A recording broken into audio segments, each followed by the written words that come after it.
খবরটি দেখার জন্য আমাদের সাথে থাকুন, সাবস্ক্রাইব করুন আর বেল আইকন প্রেস করুন। INTTUC এর all Bengal Trinamool cab driver and operator ইউনিয়নের পক্ষ থেকে একদিকে নবীন দিবস পালন করা হয়েছে ও অপরদিকে বিশ্বকর্মা পুজো উপলক্ষে বিভিন্ন পূজা প্যান্ডেলে ঠাকুর উদ্বোধন প্যান্ডেলে উপস্থিত ছিলেন INTTU এর জেলা প্রেসিডেন্ট শ্রীযুক্ত তাপস দাশগুপ্ত মহাশয়, রাজারহাট নিউটাউনের প্রেসিডেন্ট হাজি বাচ্চু সাহেব, INTTU এর বলিষ্ঠ নেতা তাপস চক্রবর্তী এবং রাজ্যের ক্যাব ড্রাইভার অ্যান্ড অপারেটর ইউনিয়নের সেক্রেটারি আমিনা মণ্ডল, নিউটাউনের চিনার পার্ক 215 বাস স্ট্যান্ড, নিউটাউনের বিভিন্ন পূজা প্যান্ডেলে যেমন উপস্থিত থেকেছেন, অপরদিকে বিভিন্ন প্যান্ডেলে পরিক্রম করে তারা তাদের মূল্যবান বক্তব্য মানুষের মাঝে তুলে ধরেছেন। তাপস আপনাকে ওখানে আসতে হবে, আপনি ওখানে কিন্তু আসবেন।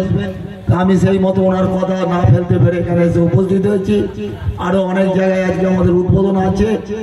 আমি আপনাদের কাছে আজকে এসে আমি নিজেকে ধন্য মনে করছি, আপনারা যে আমাকে এই সুযোগটা করে দিয়েছেন। আজকে আমরা কেউ নেতা নয়, আপনারা থাকলেই আমরা নেতা, আপনারা না থাকলে আমাদের কোনো দাম নেই।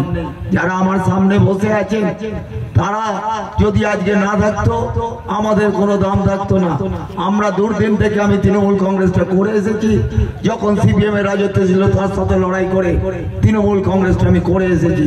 তারপর তৃণমূল কংগ্রেসের ঝান্ডা যখন লোকে ধরতে ভয় পেত তখন একা রাস্তায় ঘুরে ঘুরে বেড়াতাম। অনেকে আমাকে পাগল বলতো, কিন্তু আজকে যারা পাগল বলতো তারা আজকে তৃণমূলের ঝান্ডাটা ধরেছে। এটাই আমার গর্ব যে তাদেরকে আমি তৃণমূল কংগ্রেসের ঝান্ডাটা ধরতে বাধ্য করেছি। তাই সকলকে আন্তরিক ধন্যবাদ জানাবো। আমাদের বিশ্বকর্মা পুজো, তারপরে আসবে আমাদের দুর্গা পুজো, আর কিছুদিন আগে গণেশ পুজো হয়ে গেছে। আমরা সবাই আনন্দে মেতে উঠবো। শুধু একটা কথা মনে রাখতে হবে, কোনো প্ররোচনা আমরা পা দেব না। অনেক প্ররোচনা চলছে, আপনারা যারা টিভি দেখেন, যারা খবরের কাগজ দেখেন, অনেক রকম সে যে দলেরই হোক আর যে ধর্মেরই হোক।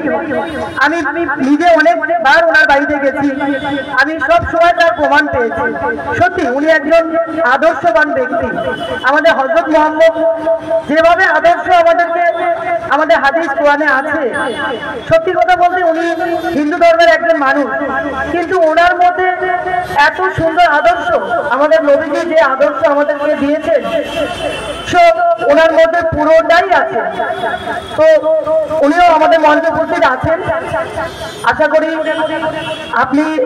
উনি আমাদেরকে আরো আজকে কিছু বলবেন। বিশ্বকর্মা পুজো তো আছেই, সবাই আনন্দ করছি।